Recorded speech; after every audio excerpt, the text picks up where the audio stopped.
Assalamualaikum warahmatullahi wabarakatuh. Sahabat Tete, eh, saat ini saya kedatangan sesepuh saya nih, dan beliau ini seorang ahli spiritual. Untuk mendatangkan beliau ini sangat susahnya minta ampun nih, sahabat Tete. Dan kebetulan saat ini beliau udah hadir di base camp kami, dan kami akan bertanya kepada sesepuh ini seperti apa kisahnya dan apa cerita-cerita yang beliau pernah alami. Sebelum saya berkenalan dengan beliau, jangan lupa di subscribe, like, komen, dan share.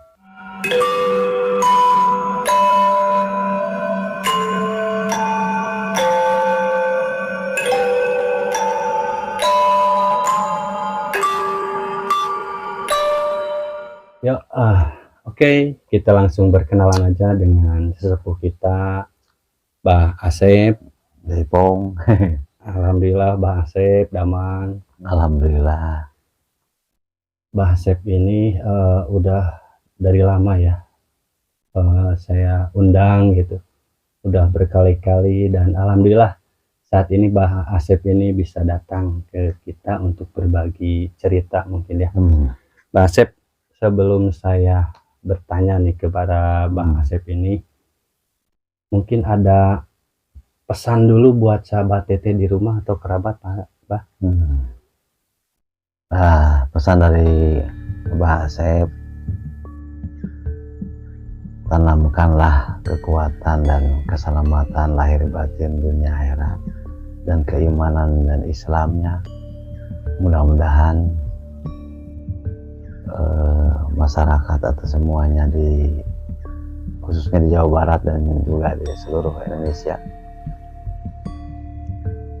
diberikan kekuatan, keselamatan lahir batin dunia akhirat, dan dibukakan hijab rahmatnya. Itu dari Mbah Asep. Jangan sampai keimanan kita sampai runtuh lah gitu. Maka mintalah kekuatan, doa-doa yang sudah pada semua, terutama khususnya di Zikrullah gitu ya, itu juga salawat-salawat yang lainnya. Itu dari Mbah Asep, pesan-pesannya supaya jangan sampai terjadi ada makhluk-makhluk yang masuk ke dalam diri manusia gitu. Apalagi zaman sekarang banyak yang terjadi karena yang namanya prajurit Dajjal itu sekarang tuh lagi menyebar itu. Mudah-mudahan semuanya diselamatkan.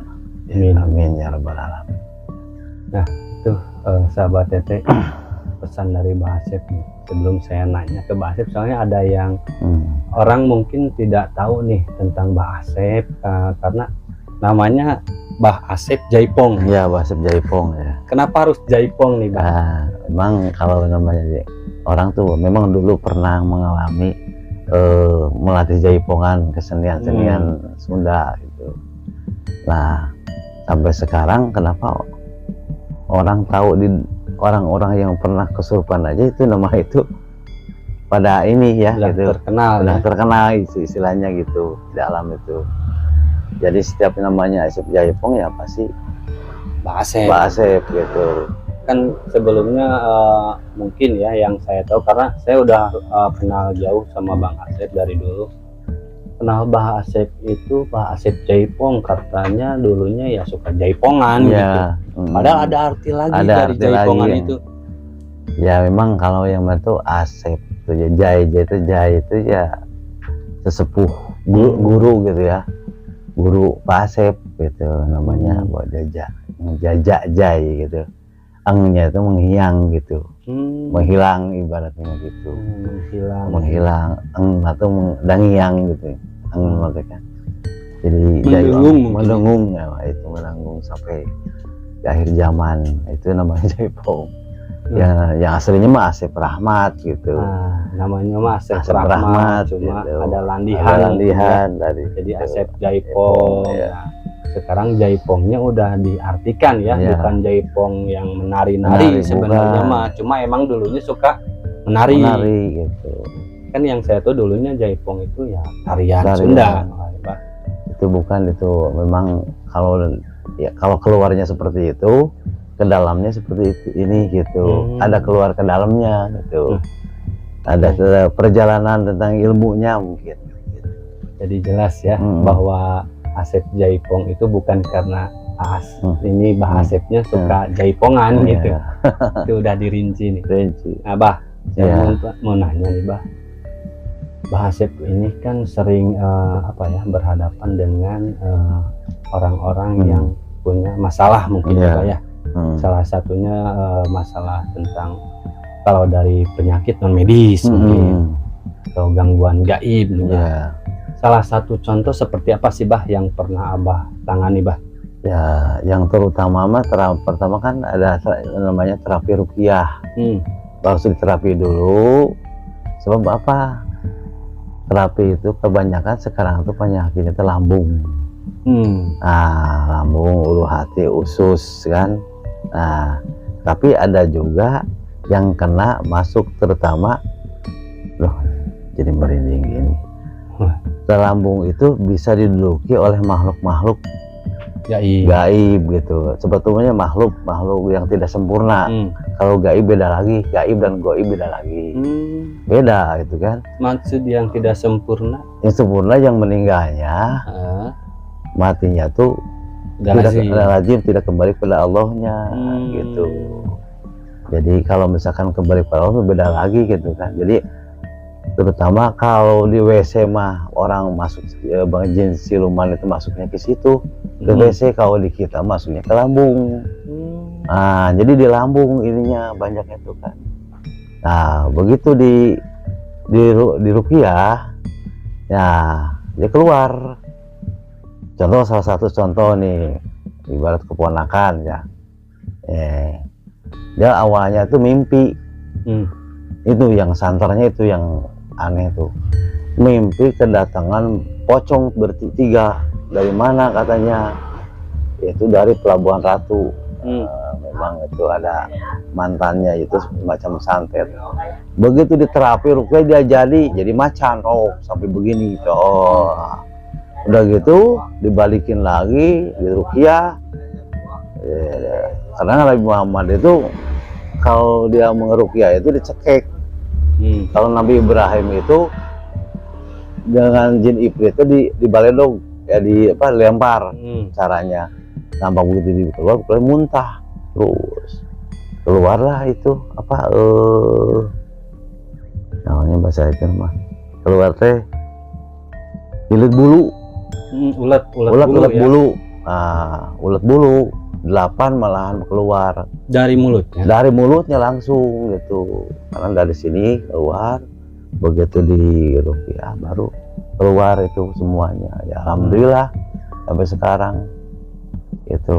Itu bukan seulet-uletnya ya, Pak ya? Bukan, bener ulet itu kan. Ulet bulu tuh gatal kan. Jadi sakit di sini tuh kan. Goro-goro itu ke jasmani kita.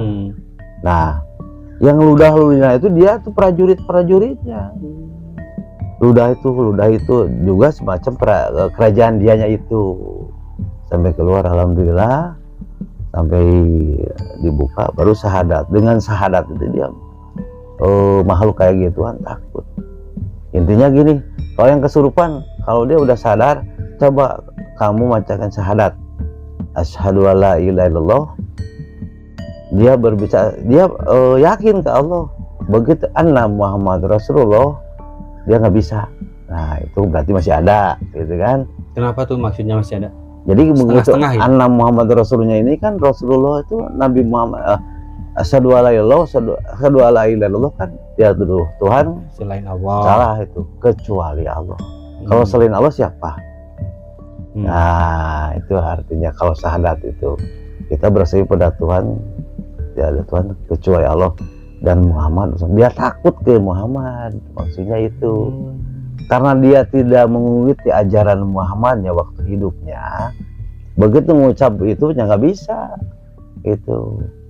Jadi itu, jadi sampai sudah itu baru alhamdulillah bisa sembuh lagi pikiran dan hatinya, batinnya terbuka gitu. Ada lagi yang begini, yang santai itu yang lebih ini, pernah di Kopo. Di Kopo tuh lebih panjang, masuk keluar ada bapak-bapak katanya. Si ibu tuh datang, nih kamu kasih air katanya. Kasih air nih, ini kasih minyak katanya. Minyak. Nanti kamu harus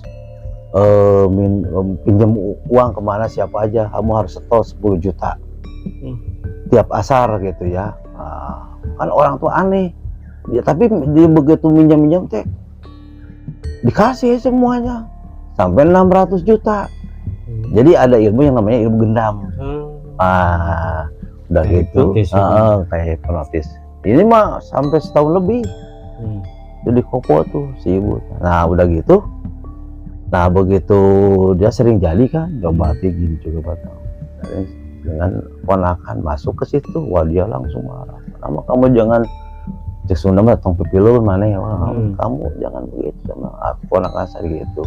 Udah lama-lama langsung begitu dia udah obatin sampai dulu kan dia muntah-muntah langsung ada ular, ya maksudnya ular, ada monyet tuh kan, ya maksudnya tuh kan, pokoknya binatang-binatang masuk macan. Sampai dia tunduk mengucapkan ya Rasulullah al-malikul haqqul mubin. Nah, begitu mengucapkan begitu langsung sujud. Apa arti daripada Rasulullah itu yang menguasai kerajaan di antara seluruh alam gitu kan, artinya hak nyata dan benar, akhirnya dia tunduk. Begitu dianya sadar, kok kenapa saya hutang 600 juta. Dia nggak sadar itu, tapi udah dimandi semua, sadar. Nah, itu yang sangat hebat itu, yang ilmu gendam.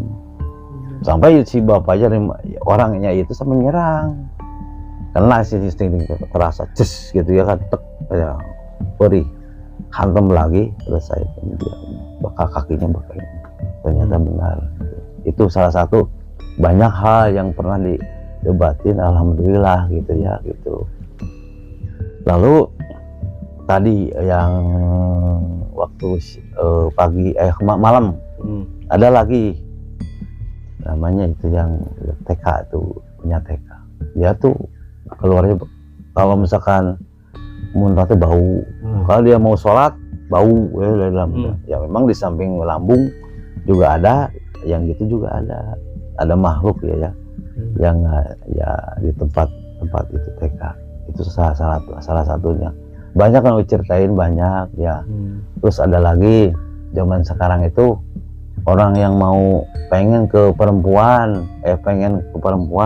tapi nggak mendapatkan, langsung main pelet atau main santet gitu kan, supaya nggak laku bisa. Ada lagi ke rahim, dia udah kawin tapi nggak jadi ininya, ngandungnya keguguran. Ada itu juga di video juga ada. Itu cara pengobatannya yang Mbak Asep lakukan seperti apa, Pak? Ya, satunya yang doa. Pertama doa ya, doa itu.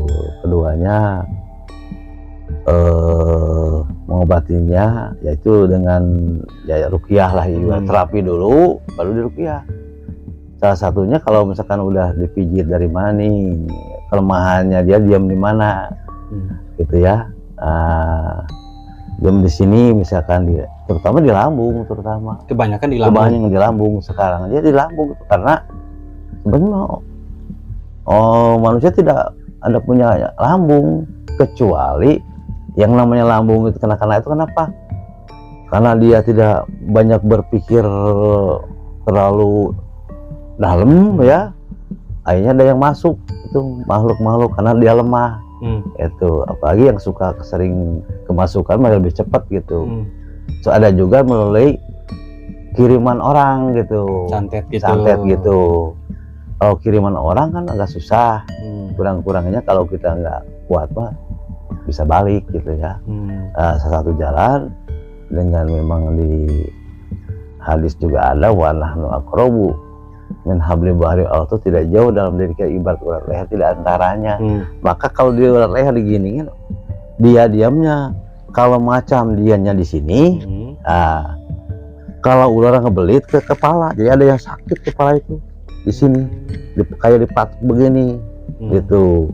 Kalau Nah, di sini macan ya, macan. makanya nangkapnya begitu, kaki masuk gitu, itu macan. Nah lalu masuk dengan ke lambung gitu. Maka di belakang titik-titiknya ada titik jantung, ada titik lambung, ke atas 4 gitu, 4. Begitu ditepuk dia langsung lepas gitu kan. Apalagi sakit sampai dia muntah. Kalau udah masuk kadang-kadang muntah. Darah mungkin darahnya, darahnya. Sama itu ya, ada darah, ada pocong juga pernah. Pocong yang kecil ada di sini juga ada. Jadi dikira tuh apa, tisu, bernama itu. Nah pocong itu keluar, muntahkan pakai, kalau pasep medianya dengan itu kelapa hijau yang merah itu sama telur ayam kampung 2. Nah baru bisa muntah gitu. Ada yang bau, ada apa, kan aneh di Pengalengan begitu. Ini kelapa tuh bawa dari Bandung 1 nih, biasanya harus 2 suami istri. Itu mah sama ini, sama adik kukut teh. Adik kukutnya mati, belum kenal gitu di Pengalengan mah, udah diobatin.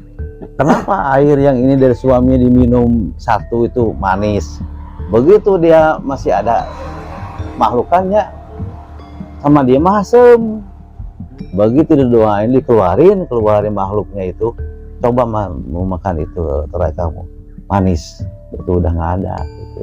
Cirinya seperti itu. Jadi banyak berarti kalau orang-orang yang sekarang mempunyai lambung itu harus berhati-hati. Nah, berhati-hati antara medis dan non medis. Nah, itu benar. Antara medis dan non medis. Kalau maka diterapi dulu gitu. Diterapi dulu. Nggak pakai apa, cuman pakai curug sama cingir. Terapinya. Curug sama cingir kalau orang yang udah tahu sih mungkin bisa jadi. Kalau mau saya nih nggak masuk akal nih Bang. Iya itu. Baca kalau cara membedakan misalkan ini lambung penyakit medis dan medis itu seperti apa Bang? Itu hampir mirip ya. Kalau lambung mah kan kadang-kadang artinya gitu. Wah gitu. Obatnya gampang. Jadi gini ceritanya. Pas Gunung Ciremai, Cirebon kan, itu daerah Cilimus. Ke atas ada nenek-nenek. Nah, wah zaman sekarang itu katanya banyaknya mah kan mau lambung itu, karena nenek itu mama ini aja katanya apa, nasi 3 kepel cina. Kalau orang luar negeri makan roti, makanan kita makan nasi 3 kepel udah cukup. Itu baru sampai sore juga enak. Begitu kalau normal medis itu. Begitu si nenek lihat, nenek dari mana hilang si nenek teh, oh ini petunjuk. Nah jadi kalau itu medis ya. Kalau ada yang masuk itu beda. Jadi begitu ditepuk belakang itu udah merinding. Tepuk apa tuh? Ini berarti tak gini kan? Yang merindingnya si pasiennya merinding. Nah baru pengen muntah. Nah lebih kalau misalkan dia masih kuat nggak mau keluar, baru di apa istilah Pak Asep dipangkek, itu namanya tuh. Itu kan untuk pengetahuan bahasa ini untuk pengetahuan buat orang awam, cara membedakan yang mempunyai lambung medis dan non medis seperti apa. Kalau non medis mah pasti cirinya tuh nggak enak gitu kan. Kalau yang masuk gitu mah sebenarnya dari mata. Lihat aja kalau dia masuk mata, dari matanya. Mata itu kalau dilihat sama kita, misalkan kita lagi ini lambung tapi matanya kayak namanya cek Sunda gular gilir gitu ya, itu udah kelihatan. Lagian dari makan juga beda dengan kita yang makan yang medis, dan kalau non medis mah nggak mau makan karena di lambung. Kalau yang non medis malah suka makan banyak gitu. Itu berarti itu ya sahabat Tete, untuk ciri-ciri yang mempunyai penyakit lambung kayak medis dan non medis kurang lebih seperti itu mungkinnya perbedaannya.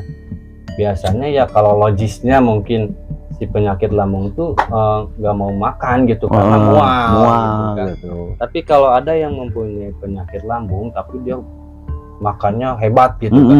Nah, itu baru cirinya non-medis. itu non medis, itu makannya nggak sesuai dengan ini karena ada bantuan gitu. Berarti itu realnya bukan kiriman. Ada yang kiriman, sama juga yang kiriman dan bukan juga ada gitu. Karena pikiran bisa disebabkannya ya. Itu karena pikiran kan, orang kadang udah makan seblak atau makan yang pedas-pedas gitu kan, itu merusak dari apa, supaya ngerusak jasad gitu kan gitu. Terutama nanti lu larinya ke ulu hati, langsung ke liver, kadang ke jantung gitu tadinya tuh. Itu juga si dia juga gitu, pengennya seperti itu. Karena apa, makhluk itu tuh ada jin dan ada siluman, ada makhluk yang nggak sempurna, ya itu jadi siluman.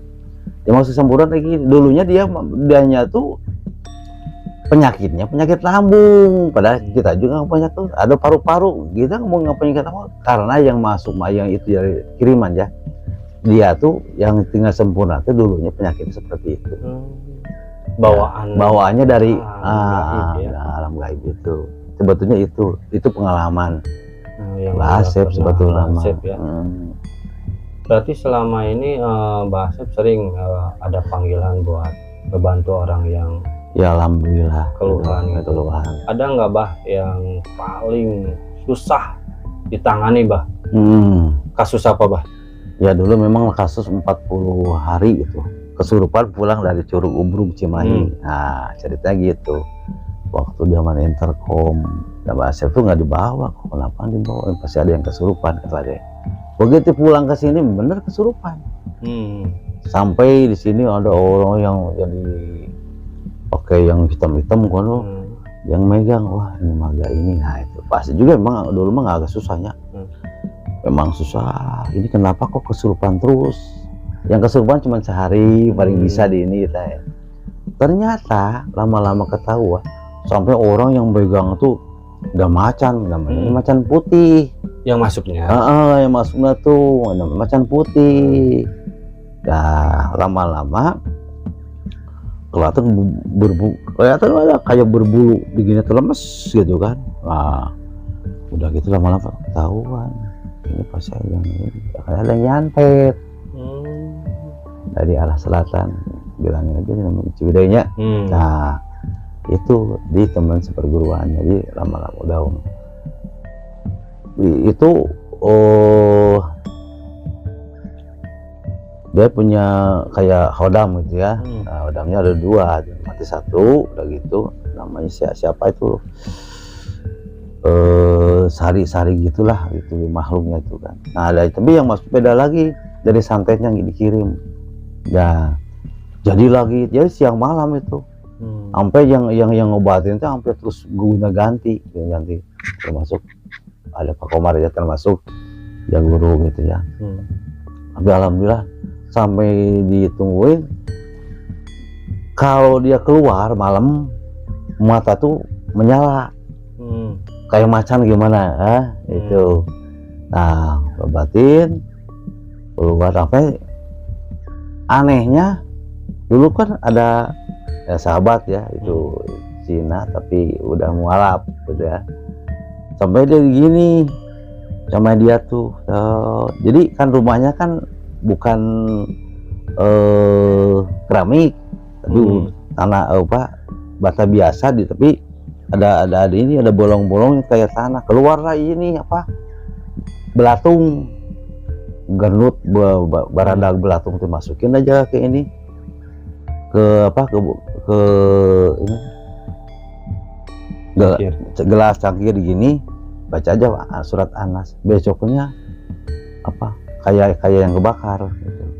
Nah ketahuan aja itu. Nah ini pengalaman si Pertopa pernah pasti ada yang lainnya. Ternyata orang dari arah selatan, begitu diudak kok lihat orang pakai orok-orok apa boneka. Nah dia ada pakai keris, di sininya kan kayak baskom, ada ini kemang-kemang gitu. Dia masukin Pak Asep tuh melihat tek, kayak Proses santetnya prosesnya, ya. langsung merabrak dia. Hmm. Nah, begitu mau diginiin, pas perasaan Pak Asep tangkap, mati lo, gitu, bilang gitu aja. Ini sembuh, dia mati. Yang ngerjain. Ngerjainnya gitu. Ya maka ya itu yang salah satu yang paling agak susah itu, yang 40 hari 40 malam, siang malam terus jadi terus kesurupan tuh. Tapi yang namanya di diri Curug Ubruk itu memang ada tuh, ternyata ada ratunya ular dari Curug Ubruk itu. Tapi udah alhamdulillah ada salah satu yang namanya SMA dari Cimahi itu masuk ke situ tadinya, masuk aja ke situ, yang namanya siapa tuh,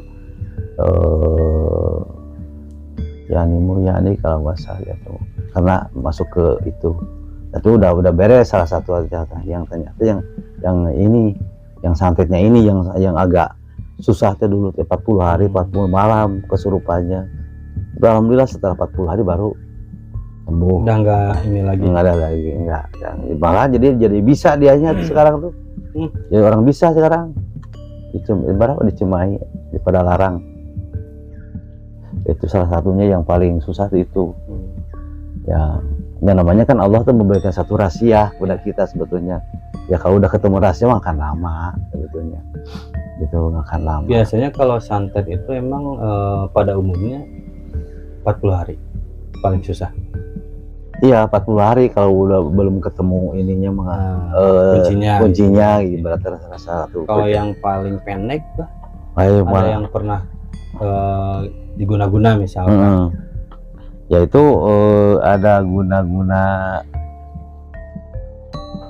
pakai apa, ditaburin, ada garam, ada tanah. Yang susah itu yang pakai tanah. Itu dari tanah itu dari kuburan itu ya, harus dibersihin dulu. Gitu cara ngebersihinnya ya gampang sebetulnya. Ya satu doa dengan syariatnya gitu. Ada proses juga gitu.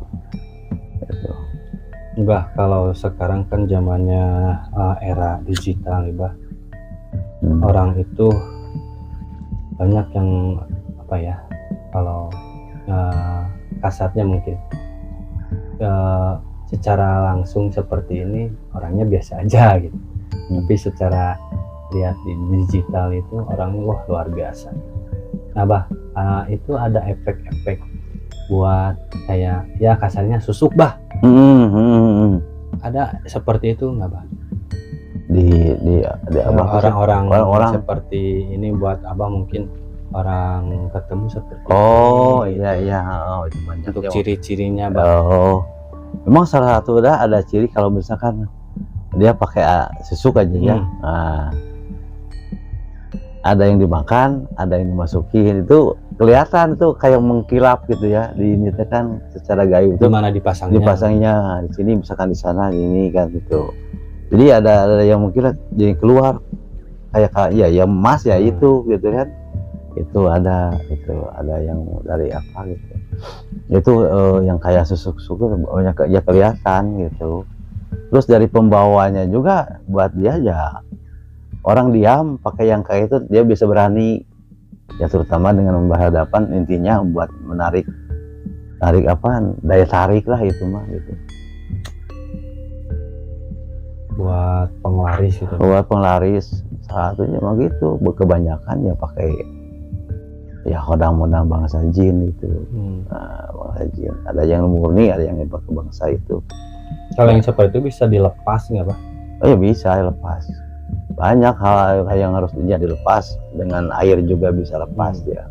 Dengan metode air? Dengan air bisa lepas. Ada pernah pasien Abah ini yang ingin melepas seperti itu? Oh ya banyak sebetulnya, sering kebanyakan ya yang terjadi begitu, anak-anak perempuan gemerlap gitu. Nah yang aneh begini,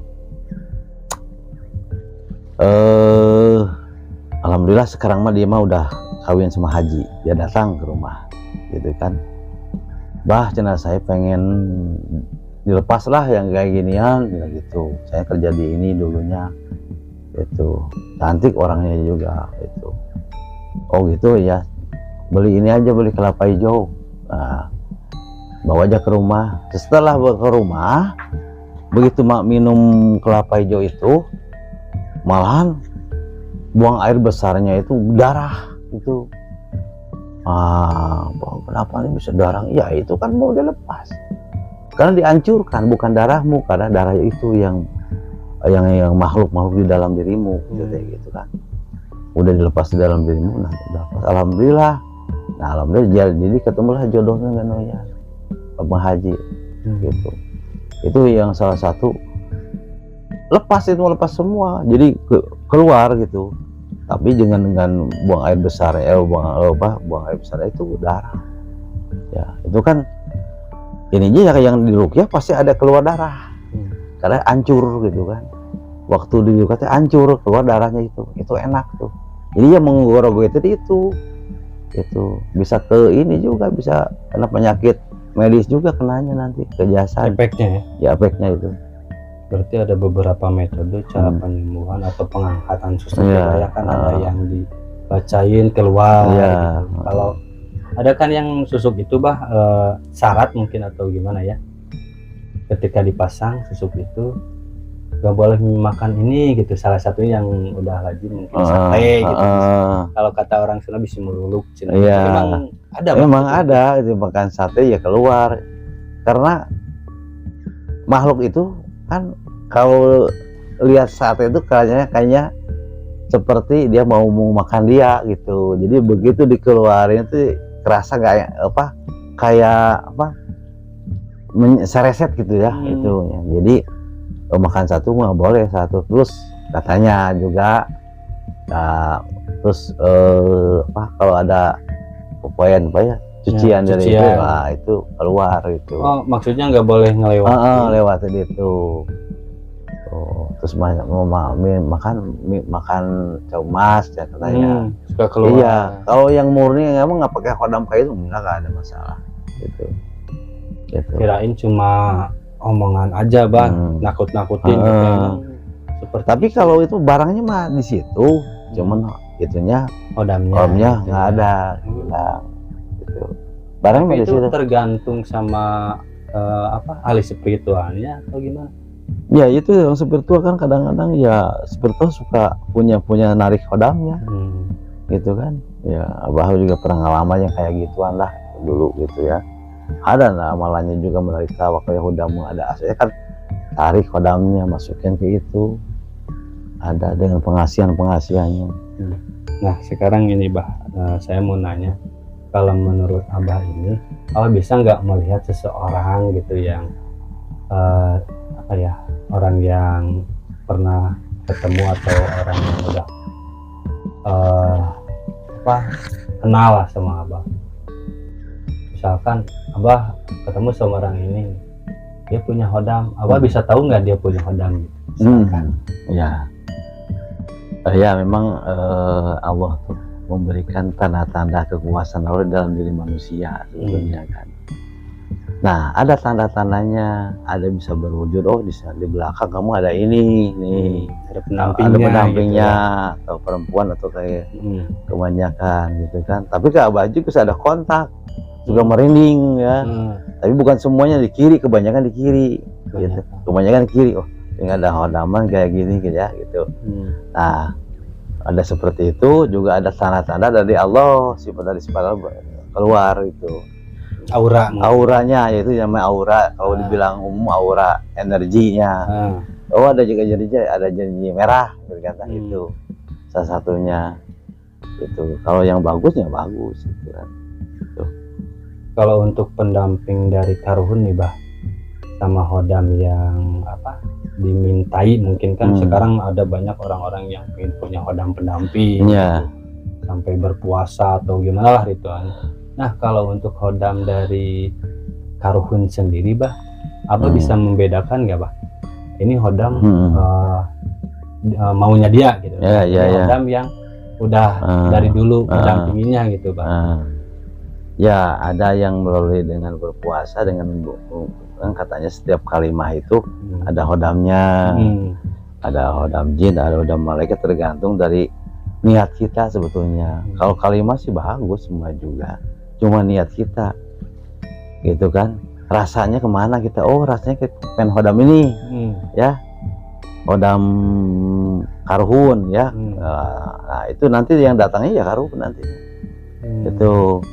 Karena apa, tapi kadang-kadang ada yang selangsung dari ini dulunya tuh si kakeknya tuh orang bisa gitu, orang pinter, sampai dia ingin menurunkan karena udah meninggal, tapi sampai dia mendampingi sampai ke 7 turunan. Ya, itu namanya reinkarnasi kalau di bahasa Hindu mah. Kalau di kita ada nggak reinkarnasi di Islam? Ada, baca surat Yasin ayat 81. Ya itu awalnya serladi holakosam watul arib bikorin ayat kesembuh alim. Allah menciptakan bumi dan langit, dan Allah yang menjadikan yang serupa nanti bahasanya. Jasad-jasad hancur diganti yang baru gitu, sampai ke kita ngedampingi ya, HP lah ibaratkan lah gitu. Nah ngedampingi itu hodam karuhun. Nah jadi karena dia ingin melahirkan ilmunya. Ada lagi hodam dari jin. Nah ya tergantung kalimahnya nanti, niatnya juga gitu. Banyak hal yang harus memang banyak, maka harus hati-hati kalau kita berzikir, kalau kita membacakan kalimat harus punya ketenangan. Jadi jangan sampai jadi ya bukan jadi hayalan nantinya gitu, dikir-dikir tapi kenapa datangnya seperti ini gitu. Nah seperti itulah mungkin sahabat Tete. Ini yang terakhir ya bahas ya. Karena Abah kan berkecimpung dalam hal-hal yang gaib gitu ya. Pasti untuk melihat sosok gaib udah nggak aneh mungkin buat Abah. Iya. Apa sih yang menurut Abah bentuknya menyeramkan, Bah? Iya, kalau diantaranya memang banyak, ada yang menyeramkan kalau dia disuruh, ada jin yang bisa disuruh atau siluman yang disuruh, bentuknya kayak yang bandal itu yang tanduk, tandukan jin, tanduk sampai monyong gitu, monyong giginya juga bertaring, Bah, bertaring, matanya merah itu jin yang paling jahat itu, raja jin Nah ada lagi yang biasa, yang mungkin dari karung, yang dari karung juga ada, yang dari tidak sempurna biasa, yang tadinya mungkin hal-hal dia pengen kaya, tapi dengan jalan seperti itu, tapi karena dia ingin tidak disempurnakan ya, jadi biasa gitu, kembali di itu ya bisa dipakai hodam juga ya, bisa disuruh kayak gitu karena dia lemah. Berarti kayak jin-jin, iblis gitu ya? Ya, berarti kan kalau iblis sama jin udah beda, gitu. Kalau iblis itu kan selamanya menginikan fitnah, iblis itu. Jadi kadang mempengaruhi dengan jin gitu kan. Di antaranya gini, ada manusia kajinan, ada manusia jin kasetanan. Kalau dipengaruhi dengan setannya, jin juga bisa mengaruhi manusia, akhirnya bisa berperang langsung. Kalau masih dalam jin dan manusia mah masih udah bisa beribadah ibaratkannya kan, masih bisa disadarkan gitu. Kalau udah bentuk jin, kalau sudah dia masuk antara setan dan jin, itu udah lagi. Kalau jin dan manusia mah kan memang sudah ada ayatnya juga ya, itu tidak semata-mata Allah menciptakan jin dan untuk beribadah. Tapi ada lagi manusia, yaitu sama dengan jin dipengaruhi dengan iblis atau setan. Ya, akhirnya dia bisa perang gitu dengan langsung hura-hura itu pengaruhnya ada. Perbedaannya seperti itu. Ada Abah pernah pengalaman ketemu yang seperti itu, Bah? Oh iya, pernah mengalami yang jin waktu yang menggoda, dia kemasukan di sini mah, kemasukan jin itu, dia ngobrol, kenapa kamu gini?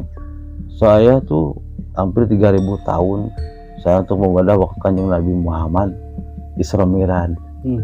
Namanya jin ifrit, bilangan jin ifrit. Pernah itu sampai susah tuh di ininya kan, itu saya di ini dengan doa itu namanya doa ifrit namanya, baru bisa keluar. Ya bisa berbicara. Sebetulnya jin dan manusia tidak akan mati, karena terus dia melahirkan, lahir kembali.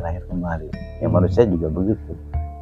Yang mati cuma jasad kalau di manusia. Kalau di jin itu kan makhluk jin yang dia bisa datang lagi gitu. Berarti seperti kehidupan kita juga. Ada kehidupan yang lain. Kadang-kadang kan ada orang yang tidak mempercayai adanya hal yang gaib. Tidak percaya sekalipun gitu. Tapi di Quran juga udah jelas kan, kita tuh berhidup berdampingan yang gaib gitu. Ya itulah mungkin obrolan kita sama sesepuh kita. Terima kasih Bah udah sama-sama datang. Ya, mudah-mudahan bermanfaat buat sini Bah untuk berbagi ceritanya. Mungkin untuk sahabat Teteh yang barangkali membutuhkan bantuan dari Bah Asep, boleh bisa kontak kami, nanti kita yang menyampaikan ke Bah Asep ya Bah ya. Iya, insya Allah. Mungkin ada jodohnya, bisa dibantu sama Abah, ada yang mempunyai keluhan seperti ya hal-hal yang gaib, yang di luar nalar mungkin ya Bah ya. Iya. Bisa menghubungi kita juga. Nanti kita akan kontak Abah lagi. Oke, buat sahabat Teteh yang ingin bercerita, berpengalaman pribadinya seperti Abah kita ini, bisa hubungi kami di email kita di balikTemaram@gmail.com atau via IG kami di balikTemaram.id, dan boleh juga berkomentar di video ini, nanti ada tim kita yang supportnya. Dan tak lupa saya ingatkan, jangan ukur nyalimu. Assalamualaikum warahmatullahi wabarakatuh. Waalaikumsalam.